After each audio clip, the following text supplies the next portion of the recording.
Donc quelques mots effectivement sur le concept de Fab Lab, sur ce que c'est, peut-être aussi un peu d'où ça vient. Alors ça a été rappelé rapidement par Ewen.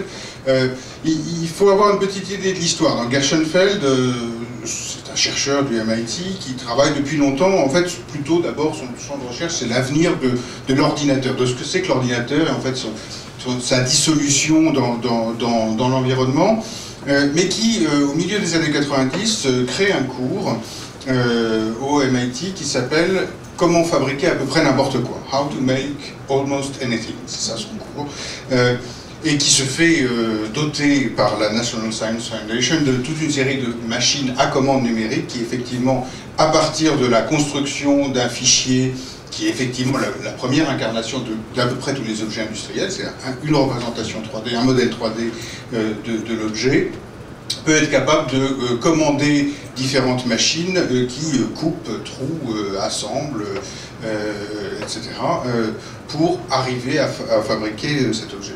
Et sa première surprise, c'est que ce cours est plein en quelques jours, et que les gens viennent, les étudiants de cette école d'ingénieurs viennent le prier à genoux de pouvoir s'inscrire dans ce cours-là. Donc, premier succès, premier étonnement de sa part, et puis bon, c'était un projet de recherche financé, c'était des machines encore relativement chères, enfin il a été financé à coups de millions par l'institution de recherche américaine, qui lui dit, bah alors c'est un projet de recherche, il faut faire des publications. Il dit, bah, c'est dommage, publications c'est un truc très pratique qu'on a fait, on n'a pas envie de faire des publications. En fait, on voudrait que la dissémination, ce soit de faire la même chose, de reproduire le type d'espace que nous avons créé pour quelques millions de dollars au MIT, mais pour le faire en le faisant 1000 fois moins cher, et en recréant des espaces de ce type-là dans d'autres endroits. Et la notion de Fab Lab est née de ça, c'est un peu une accélération quand même, mais est née de ça. Effectivement, le premier Fab Lab est né au début des années 2000. Alors, qu'est-ce que c'est concrètement, bon, tout ça vient, qu'est-ce que c'est ça a été assez bien rappelé. Hein, donc, ce sont toujours des ateliers de production de presque tout. Presque tout, parce que c'est pas encore demain matin qu'on va fabriquer un avion dans un Fab Lab, mais il faut savoir qu'il y a aujourd'hui déjà des projets communautaires et ouverts de conception et de fabrication d'automobiles qui ne se passent pas forcément dans ces endroits-là. On va voir des maisons, et on va voir quand même des choses qui sont relativement complexes. Alors, c'est plusieurs choses à la fois quand même un Fab Lab. C'est d'abord un lieu qui est équipé effectivement de la chaîne complète de conception et de fabrication numérique d'objets physiques.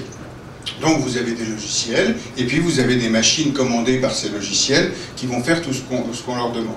C'est en même temps, et c'est vraiment important quand on essaye de le penser, c'est un lieu dans lequel viennent des gens, se retrouvent avec des projets différents, dans lequel il y a des gens pour travailler avec eux, pour les aider, pour s'entraider. Donc ça n'est pas seulement un truc où il y a des machines qu'on commande, c'est un truc où il y a des personnes qui échangent des connaissances, des idées, des savoir-faire et des projets, et qui construisent des choses ensemble de manière organisée ou moins organisée. Et les acteurs des Fab Labs insistent beaucoup dessus, c'est un réseau. Le réseau mondial des Fab Labs existe, il y en a aujourd'hui... je ne sais pas, maintenant à cause d'Artilect, il y en a au moins de plus, donc on doit être à 45, 46, quelque chose dans le monde, et puis ça va continuer. On espère bien qu'en France, où on a mis du temps à y aller, Artilect n'est que le premier d'une longue série. Mais l'une des caractéristiques d'un Fab Lab, c'est d'être connecté à haut débit au réseau des autres Fab Labs, et de pouvoir donc échanger soit des plans, soit simplement sous forme de conférences, de messages, etc., des connaissances, des savoir-faire, des idées. Et ça s'adresse effectivement à des gens extrêmement différents, et là on va trouver petit à petit d'ailleurs une variation, une diversité de lieux. Il y a pas mal de Fab Labs qui sont ouverts dans des contextes, d'abord dans des campus universitaires, originellement c'est comme ça que ça s'est passé dans beaucoup d'endroits, mais vous allez en trouver dans des pays en développement avec plutôt des vocations qui sont à la fois éducatives, mais aussi de pouvoir produire par exemple des pièces de rechange, ou de pouvoir mener un certain nombre de projets. En Inde, il y a eu des testeurs de lait, par exemple, qui ont été fabriqués dans les Fab Labs. Donc vous allez trouver un peu autre chose. Aux Pays-Bas, on a plutôt des choses qui vont s'adresser à des gens qui portent des projets pour faciliter l'expérimentation à petite échelle d'objets, d'installations, de dispositifs numérico-physiques, avant éventuellement de passer à des plus grandes échelles. Donc concrètement, il y a quoi dans un Fab Lab? Alors, on a tout en haut à gauche l'objet auquel on pense le plus souvent, facilement, quand on a lu un petit peu sur la conception et la fabrication numérique, qui est l'imprimante à 3 dimensions, celle qui va effectivement imprimer couche par couche un objet, a priori à partir d'une forme de plastique. En réalité, au départ, c'était pas ça qu'il y avait dedans. C'était d'abord des machines à commande numérique beaucoup plus classiques, le moins cher possible, qui sont donc essentiellement des machines à découper, des machines à fraiser, et un petit peu de matériel, évidemment des fers à souder et d'autres petits matériaux comme ça, et puis un peu d'électronique. Donc plutôt des choses pour faire vraiment de la fabrication assez classique, des trucs, on prend des blocs de matériaux et puis on les réduit jusqu'au moment où on a des pièces qu'on va pouvoir ensuite assembler. Donc ça c'est pour la partie machine. Et rapidement, parce que c'est vraiment une présentation rapide, qu'est-ce qui s'y produit aujourd'hui? Pas mal de choses assez différentes. Là je vous ai pris quelques exemples en 2 slides. En Afghanistan, dans le Fab Lab afghan, l'une des priorités, ça a été de fabriquer des dispositifs de communication. Donc ça a fabriqué des antennes Wi-Fi à assez longue portée pour pouvoir éventuellement compenser des difficultés d'accès au réseau Internet évidemment, mais aussi téléphonique. Au Ghana, c'est plutôt des petits objets utiles, ou c'est parfois aussi des pièces de rechange. Typiquement, dans des pays en développement, on va vous livrer un magnifique équipement grâce à la coopération, puis un jour cet équipement tombe en panne, là il n'y a vraiment pas l'argent pour obtenir la pièce de rechange. D'ailleurs on ne sait pas forcément où se trouve le fournisseur allemand de la pompe en question. On va éventuellement essayer de pouvoir en fabriquer un certain nombre, ça dépend des cas, ça dépend des matériaux.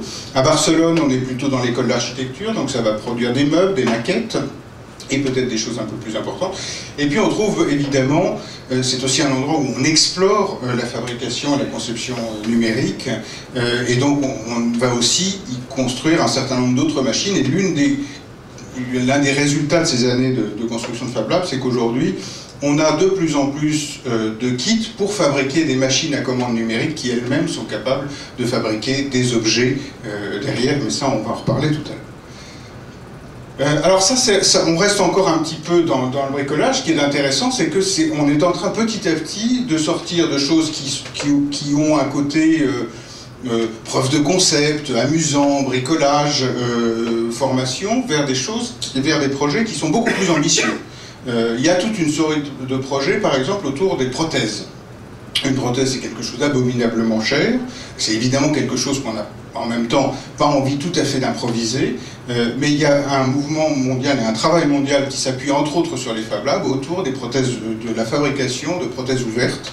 Mais ce n'est pas des prothèses qui sont ouvertes, c'est des plans des prothèses qui sont ouvertes. Pour essayer de se dire, est-ce qu'on saurait faire des choses qui coûteraient infiniment moins cher pour un certain nombre de besoins. On a des filtres à eau, on a pas mal de gens qui travaillent dans le domaine du vêtement, soit pour des formes, soit pour éventuellement des vêtements intelligents. Donc. Et puis, si on prend des projets encore un petit peu plus ambitieux, le projet Fab House, dans lequel vous allez trouver toute une série aujourd'hui de Fab Labs qui travaillent sur des plans qui eux-mêmes vont circuler ensuite à l'intérieur du réseau ou à l'extérieur du réseau pour permettre la fabrication en kit, quelque part, de maisons, et qui, ce chemin faisant, s'autorise éventuellement des formes et des plans, des dessins auxquels l'industrie du bâtiment et des travaux publics n'aurait pas nécessairement pensé. On aime, on n'aime pas, mais en tout cas c'est pour vous dire que quand on parle de ce mouvement-là, jusqu'à il y a encore quelques années, c'était le processus qui comptait, mais les résultats étaient souvent assez difficiles à vendre. Oui, d'accord, bon, alors ça produit quoi? Ça produit un objet qui fait ceci, cela, il est rigolo, et puis il a des formes marrantes, et puis on pensait qu'on ne pouvait pas le produire avant, puis maintenant on peut le produire, oui, d'accord. Là, on est quand même en train de rentrer dans des choses qui sont beaucoup plus significatives, et sur lesquelles on me dit, si c'est ça qui est en train de se produire, vous allez trouver à nouveau des projets d'automobiles, de machines à laver open source, etc. Là, qu'est-ce que ça peut vouloir dire sur le système industriel? Et je vous laisse avec ces différentes questions-là, qui sont la raison pour laquelle nous, à la FIM, on s'est intéressé à ça, c'est qu'on se dit, L'innovation dans le monde du numérique, celle qu'on a regardée depuis pas mal de temps, ce que l'on sait depuis 15 ans, c'est qu'elle est à peu près systématiquement née en dehors des grands acteurs du marché, et ça n'est pas faire insulte, par exemple, à notre hôte, qu'on remercie, que de dire ça, c'est simplement que nous sommes sur des dispositifs qui sont devenus tellement plus ouverts, où c'est plus facile de disposer des moyens de conception et de production habituellement réservés aux professionnels, et en plus de communiquer avec d'autres personnes qui disposent de compétences, qui ont des idées, qui peuvent faire savoir, etc., que statistiquement, comme il y a plus de gens à l'extérieur des entreprises qu'à l'intérieur, il y a plus de chances que l'innovation vienne de l'extérieur. Et l'intérêt ou le rôle des grandes entreprises étant ensuite de les aider éventuellement à passer à l'échelle, à se simplifier, à s'adresser à des gens moins spécialisés, etc. C'est un rôle tout à fait noble. Ça, c'était évident dans le monde du numérique. Jusqu'ici, on disait, ouais, mais d'accord, mais dans le monde des atomes, c'est pas la même chose, c'est les rendements d'échelle, c'est les normes de sécurité, c'est beaucoup plus compliqué, il y a beaucoup plus de savoir-faire différents, etc. Toutes choses qui sont vraies. La question qu'on est en train de se poser ici, c'est est-ce que malgré tout, les mêmes effets, les mêmes causes produisant le même type d'effet, nous sommes en train d'assister à l'ouverture du système d'innovation dans la conception et la production d'objets matériels, d'espaces, de machines. Et si ça c'est vrai, c'est un véritable changement dans les systèmes d'innovation et dans les systèmes industriels de demain. C'est pour ça que ça vaut la peine au moins de s'y intéresser.